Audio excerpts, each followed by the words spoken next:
Well, good day, my dear friends. It has been quite a while since I last recorded my interview with a remarkable woman all over the globe and Central Asia particularly. I think it's a year and a half.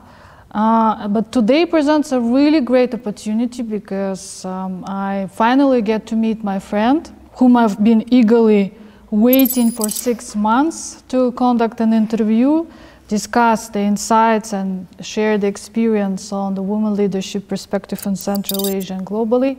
Please welcome my friend Jenny Jenish Kyzy. Yay! Thank you, Aycan, for your invitation. Thank you for accepting my invitation. Let me give you a short introduction to Jenny's profile. Jenny is an ethnic Kyrgyz, born in China, studied in the United States of America and Singapore, and she has work experience in Central Asia. She's fluent in Kyrgyz, Chinese, English, and Russian. Jenny is always fascinating about learning different culture, as she claimed herself to be a global citizen.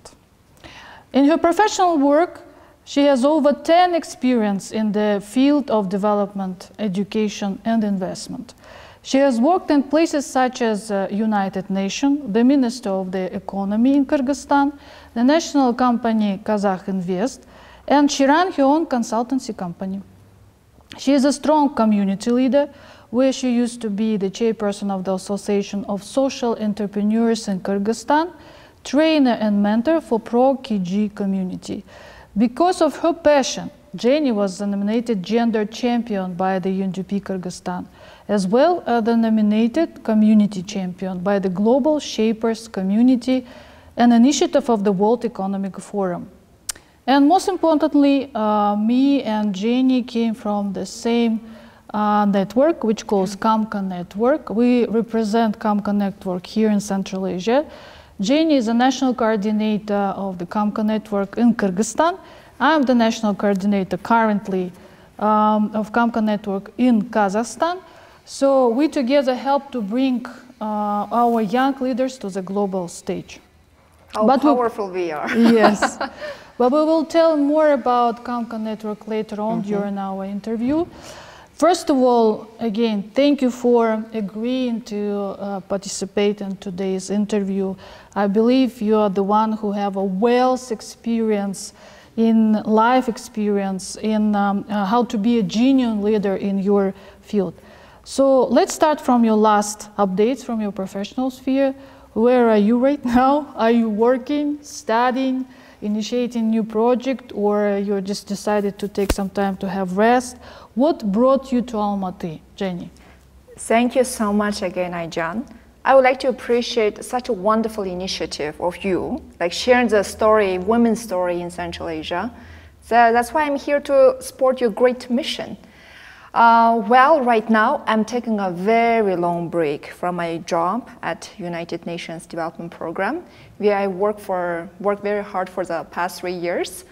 The first time when you approached me, I was really kind of very busy with the working schedules. I'm really sorry about that. But right now, since I already take a temporary leave, so I feel like, yes, I feel more ready because I wanted to take more time for myself.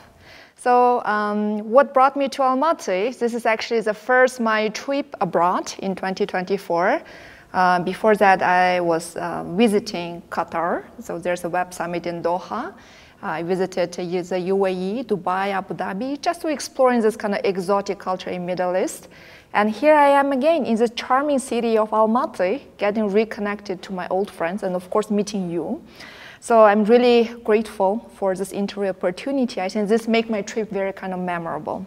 So put it very in short, Aycan, yes, I think this year is quite special from the previous years. I decided to dedicate the whole year for myself, more kind of self-care. I'm taking a kind of long break and exploring kind of new opportunities, exploring the cultures, meeting with new people, and let's see how the life takes us forward. It's a great decision.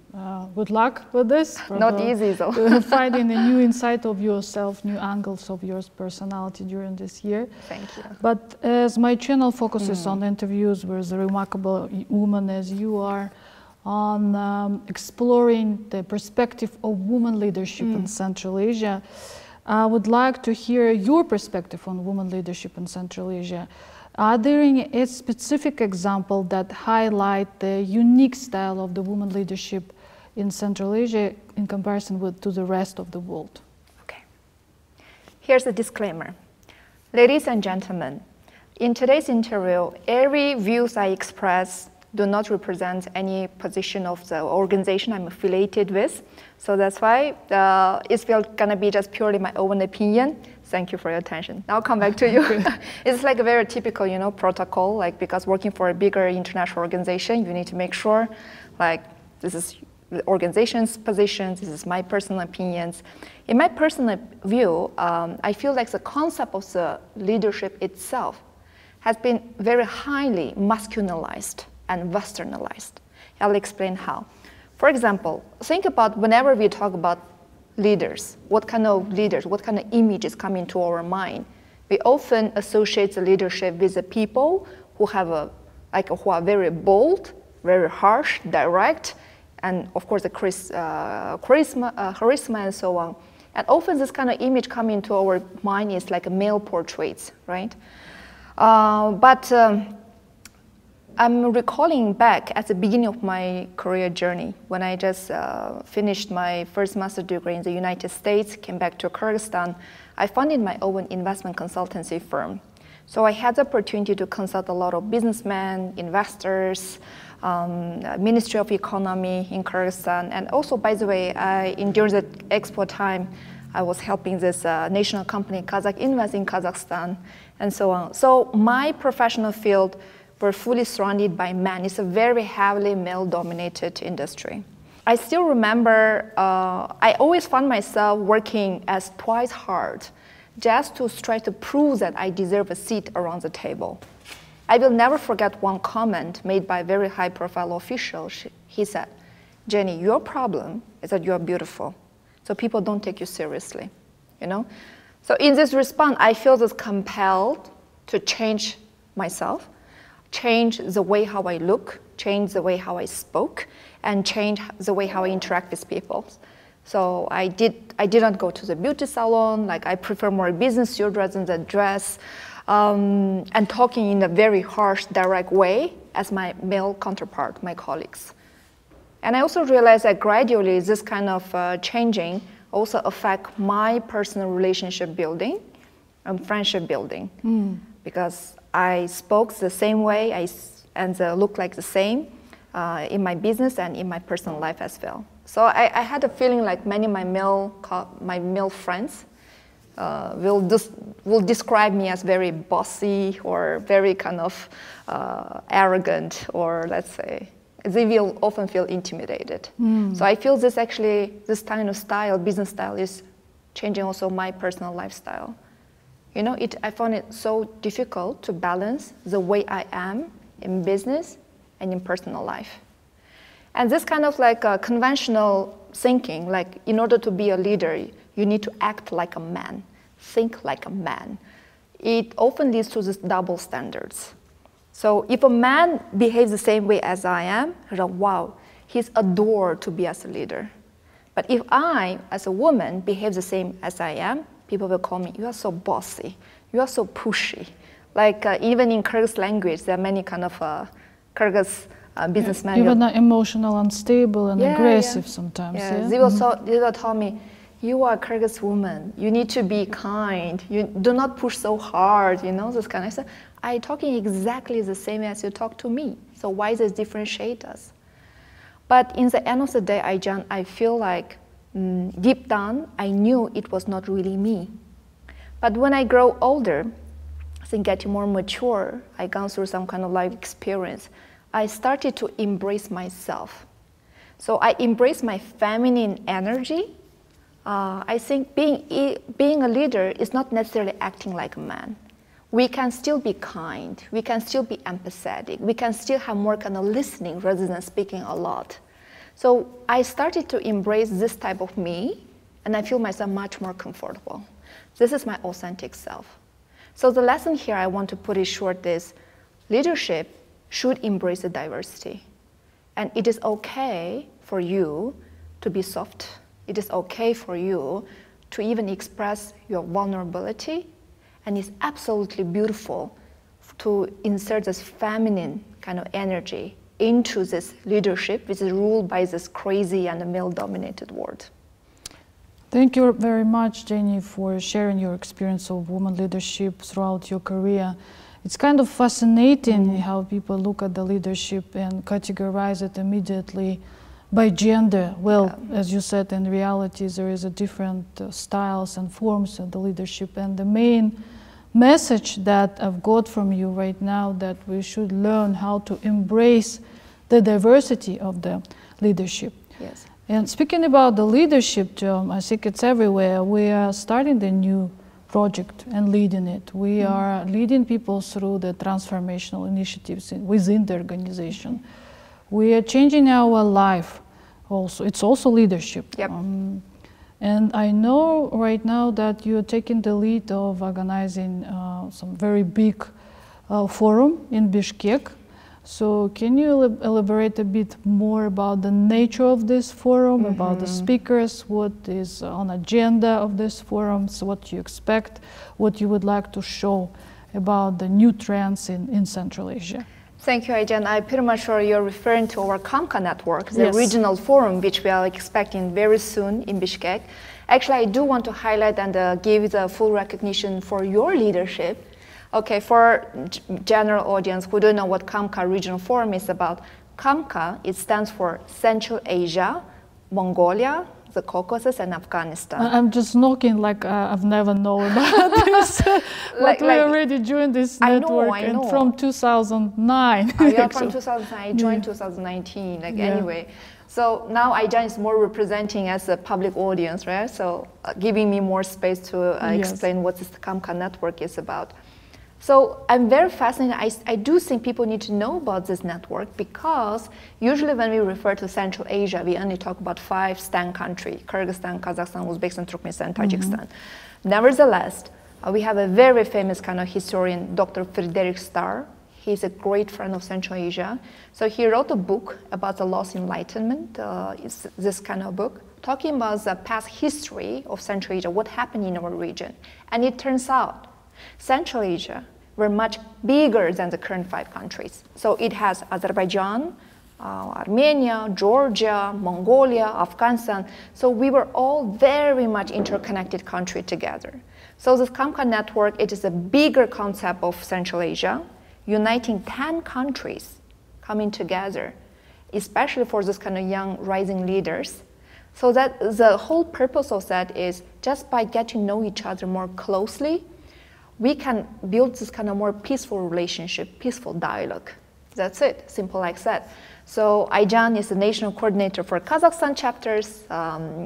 Thanks to her leadership, to your leadership, 2023, we had a wonderful regional forum in Almaty. And every year, this regional forum had a rotation to different countries. So 2024, on June 12 and 13, we will be hosting it in Bishkek, Kyrgyzstan.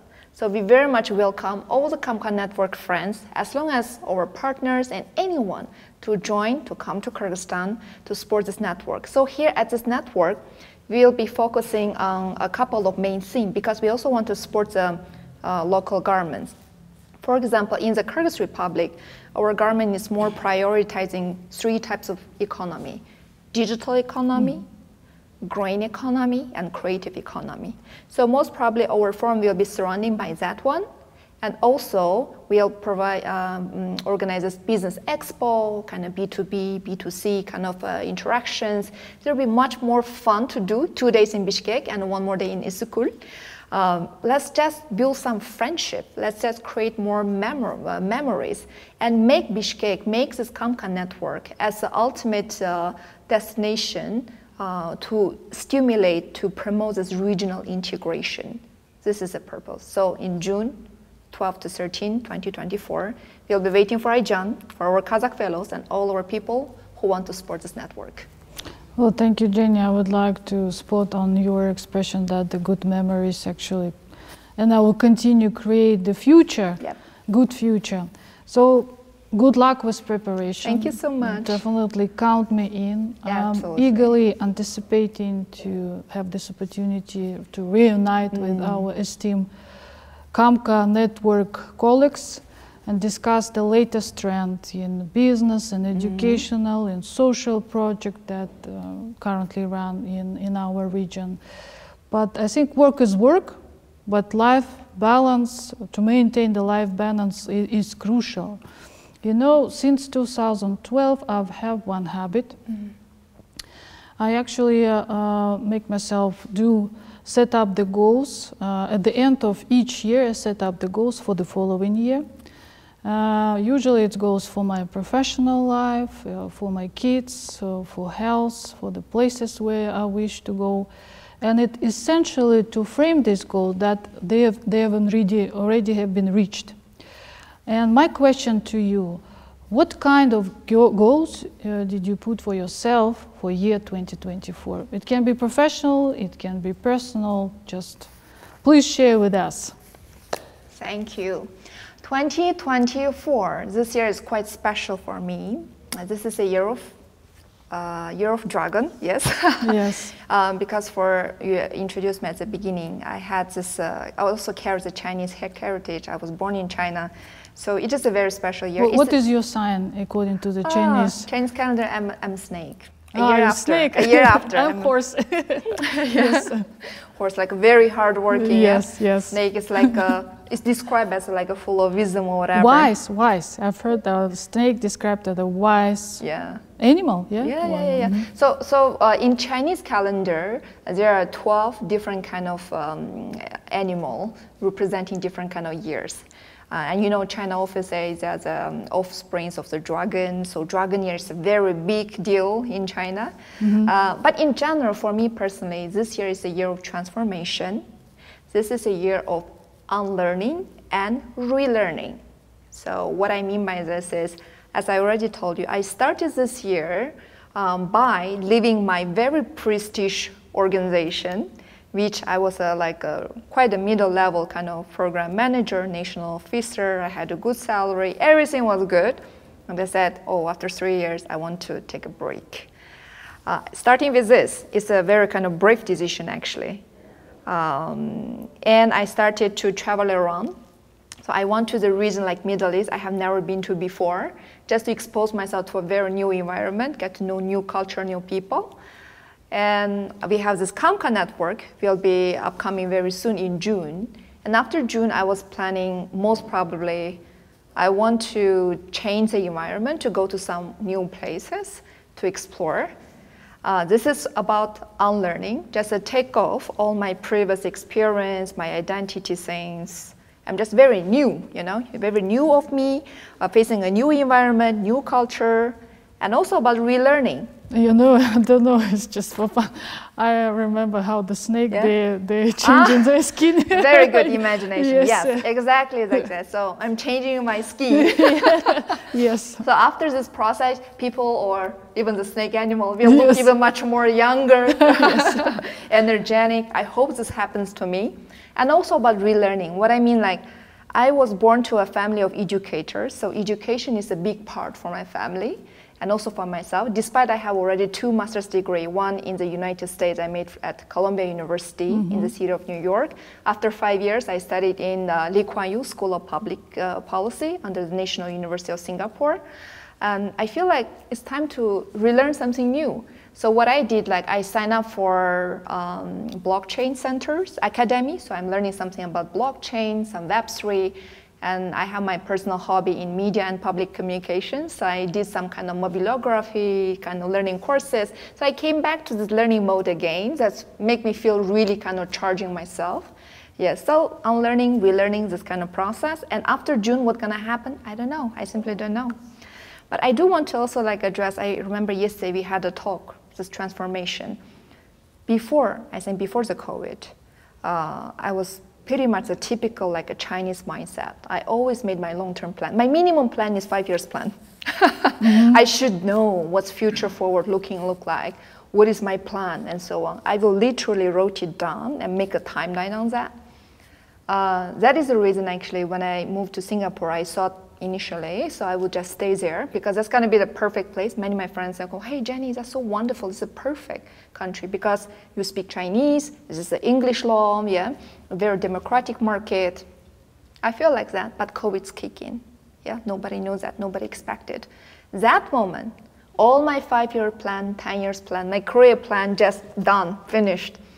I just want to prioritize the time being with my family or my parents. My parents were still in Bishkek, Kyrgyzstan.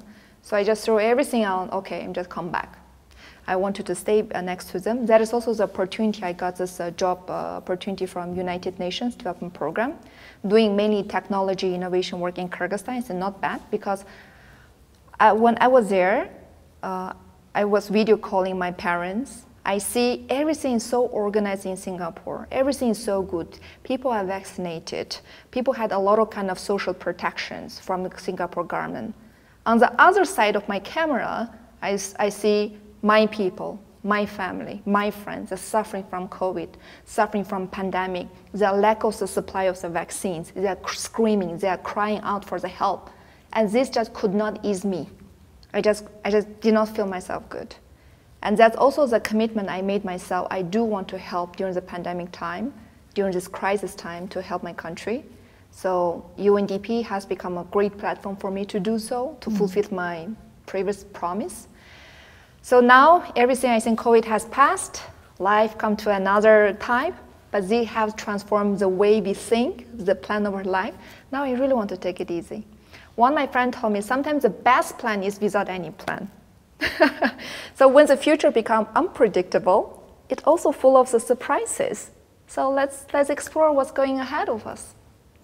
This was actually my second question to you, that setting the goals can be some kind of intriguing. Sometimes you have clear roadmap on your goal, how to reach it, and sometimes you are not. You're just struggling with the path how to achieve this goal. So my question was to you, have you encountered similar instances in your experience when you have a goal but you didn't know how to reach it? I think this is exactly the stage right now I am in, as I described, yes. So I have absolutely no clear picture what's going to happen after June 2024. So at least I can see only what is ahead of me in the 6 months, that's it. But I would not say I'm struggling. I would say actually I'm very much excited. There will be some new surprising upcoming soon. However, of course, the general direction I do have, for example, I do want to see myself, I'm very much passionate about education. As I told you, I'm not only doing the education for myself, my self-improvement, I also want to help more children and youngsters in the education sector using the technology innovation. So I've been thinking a lot, okay, what I can do, some ed tech, maybe startup in the future, or maybe I go back to academic life to study more about the educations. By the way, I'm really interested in studying the neuroscience, studying how children's brain is shaped by the current digital world. Nowadays, the new generation, Generation Z, Generation Alpha, Beta, they're the first generation born to the wholly digital world. And the way how they think, the study is very different. So I'm pretty much kind of interested about that part. I don't know how I'm going to end up doing entrepreneurship or academics. This is like my directions. But the way going to that direction, it may take many years. It may take very fast, I don't know. But I do want to remind actually a lot of my friends or people like in front of the camera, if we see our journey as a train, yeah, so we know our destination. Sometimes people too much obsess about going to their destination and forget about looking at the beautiful view along this landscape. And I want to remind ourselves, we can, don't forget to look around, enjoying the present moment. One of the very typical questions after I decided to take a break from my work, people all ask, so what's next? So what is the job? So where are you going to work? It seems like our whole life is only about work and work and work, which is not true. Sometimes we do need this kind of period of time just doing nothing. Doing nothing can be also great. I mean, you just simply enjoy the view in order to gain your energy to recharge and get to the next level, get to the next chapter. So in response, I will tell those people, it's not about what's next. It's about what's now. Can we learn to enjoy the present moment? What is now going through in our life? I have a couple of small things I wanted to do. I have a story I want to write a book about. I'm very much into filmmaking. I want to try to make, that's why I'm learning this mobilography, filmmaking things. I want to learn some more dancing. I like dancing and more traveling. So those activities have nothing to do with my career. But those as activity can make me happy. I just can fulfill my spiritual journey. So that is the thing I would like to do. So let's say, Jan, how the life can unfold about that. Sometimes we do make a station, take off the train, going around. Well, it's not happened, then go back to the train again, go to the next station. In general, I'm very positive toward our life journey. And you also learning how to live in a condition of full uncertainty, meaning you're getting the joy from this condition of your life.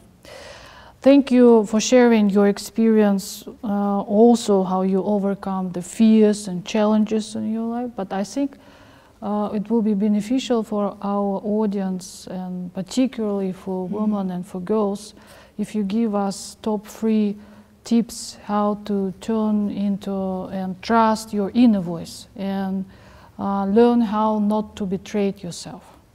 Wow, it's a very deep philosophical question. I would not say I have a perfect answer towards that, but I will try my best, reflecting just my past work and the life experience. There is no perfect answer. Yes. There is always your own answer, your Absolutely. own understanding of this. Absolutely. So a couple of things would come into my mind at this moment.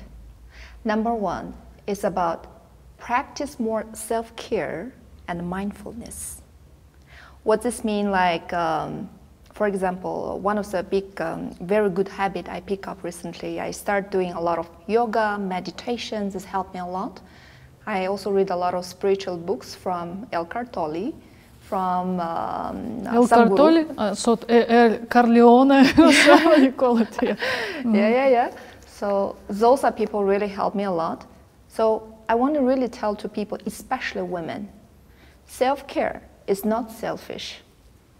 Many times people always like prioritize their work, their family, their parents, and maybe they will find themselves at the very bottom line, like about caring for themselves.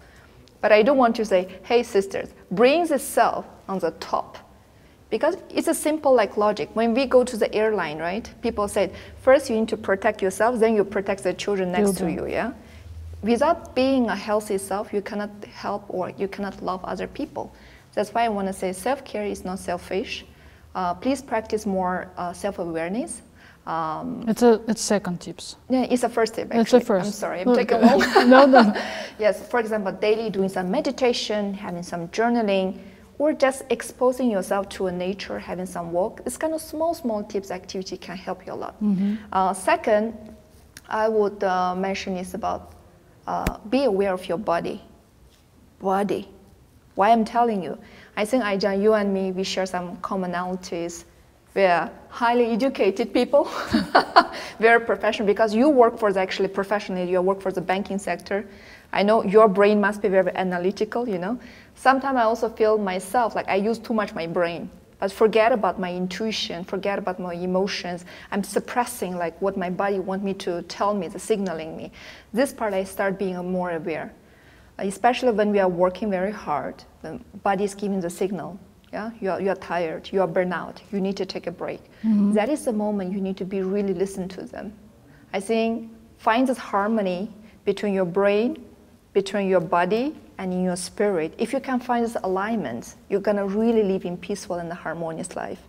And the third tip, not the less, find those people, like very supportive people around you. I would like to share a really good practice in Bishkek, Kyrgyzstan, what I've been doing. We have a small community, hashtag Women Support Women. Yes, because we today actually touch upon this women leadership. It's the big topic of your interview, I understand. Most of the time, or let's say, when we say women empowerment, women's rights, people targeting against men, not necessarily. In my work experience, I also came across a lot of voices women against women. Or sometimes, you know, in our informal discussion, we are gossiping girls. It's like, oh, I'm sorry to say, but this woman's so bitchy, like she's so mean. Look at her. They often say, oh, working with women leaders, bosses is so difficult, it's so mean. But I don't know if it is true or no, but I do want to say, okay, change, we cannot just expect other people to change. Change happens within ourselves. So what I did, it's been almost 2 years. So I invited all my close female friends. So my female friends, there are some people doing startup, entrepreneurship. I have my friends from law background, academic, from arts, very different field of the professions. They came together and said, listen girls, once in a month, let's have a talk. Women support women. So in this table, it is a safe space for us to be vulnerable. It's okay to cry. Sometimes when women leaders come to talk about their success story, like for example what you're doing right now with me, people usually just stress on success, what they're good at. Very few people mention about how they feel bad about themselves or how they feel vulnerable. I want to make sure this community is a very safe space and we can support each other. So right now our community, our small group has been developed more than 40 girls and women. We are supporting each other. Someone need any context, networking, having kind of collaboration is beautifully happening here. So I think this kind of practice is very good practice. We can definitely share with other community, women in Kazakhstan, in other countries as well. Support this kind of women around you and believe that change only happens from us. If we change, our family will be changed, our friendship will be changed, and our whole community will be changed and transformed. How did you call it? Butterfly effect, yeah? Butterfly effect, yes. Well, Jenny, I would like to extend my heartfelt gratitude for such a wonderful, enlightening session. It really inspired me and gave me one more possibility for my personal growth. And I think, I believe that our dialogue today achieved another goal, that at least one life will be changed for the better because of our conversation today and sharing your experience. So thank you again for your valuable insights, and maybe if you can share with our audience what kind of social media we can follow up your other activities. Thank you, John. I still want to say thank you again for making this interview happen. Yes, organizing in all this beautiful studio with a professional kind of equipment to spread the voice of Central Asian women to the rest of the world. And I'm glad we are experimenting something new. I know I might be your first speaker in English language. So we want to target to benefit even more women beyond Central Asia. First speaker in English or offline. Already happened. Okay, awesome. So you're making fun, you remember you're making fun about the difference between my one small step forward in achieving your goal and other people small step forward. So today's interview is a reconfirmation of how I see the one small step forward for any dreams. I think you've been very modest, Aijan. You're actually scaling your step to a bigger step. That's good. You say you are growing your audience and so on. Just for the audience again, like the background stories, yesterday we are talking with Aijan about this change management and in this uncertain world, start something with a very small, even though you have a very ambitious goal. So I also wanted to actually to tell more story about the women in English language. So what I did, just before going to Qatar, there's a web summit. I know there will be so many people, innovators, entrepreneurs, and people in technology will be there. I want to record the story of women innovators. I just had 1 day left before my trip. I got to Zoom, like in Bishkek, underground. I bought a very cheap equipment. I have a light, I have a sound equipment, and I have this tripod. I'm using my iPhone, which is iPhone 13. It's not a new option, even the old version. So, yes, and then ready to go. So this is a cheap step, you know. So I did record 2 interviews in Qatar. It's a beautiful, interesting kind of Arab woman sharing their story, how they promote their leadership. So in this way, we actually share the same mission here. Let's see, maybe I will edit it very soon later. I will share with your audience as well. But now this is really nice. I mean, you are scaling that. I know you've been doing it for a period of time. So again, coming back to you, thank you, Aijan, for organizing this beautiful opportunity. And I wish like your platform will be growing bigger and bigger, reaching not only women in Central Asia, but also beyond. Secondly, I think I also want to use this opportunity to tell all the women and girls again, don't be too much obsessed about we have to become leaders. Be focused on being an authentic self.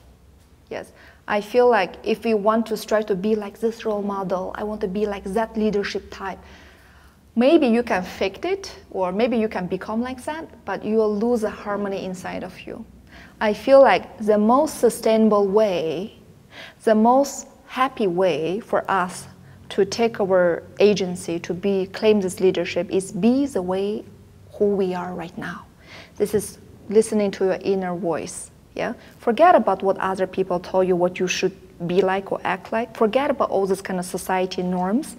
Express the way as you are.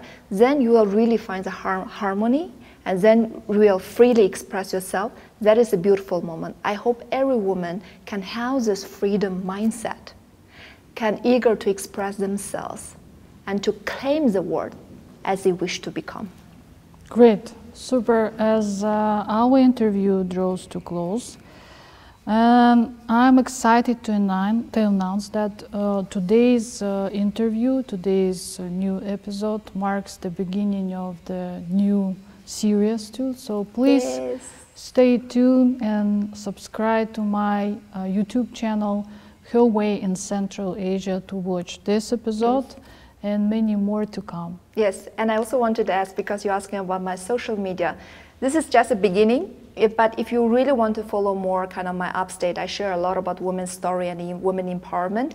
You can always find me on LinkedIn, which is Jenny Jenish Kyzy, and on social media, Instagram, Jenny_Jenish Kyzy. LinkedIn is more for the professional learning, and if you want to see more dancing, if you want to see more different side of me and traveling stories, you can definitely follow my Instagram. And thank you again for offering this opportunity. Wish you all the best. Thank you, Jenny. Thank you, my dear friends, for your support.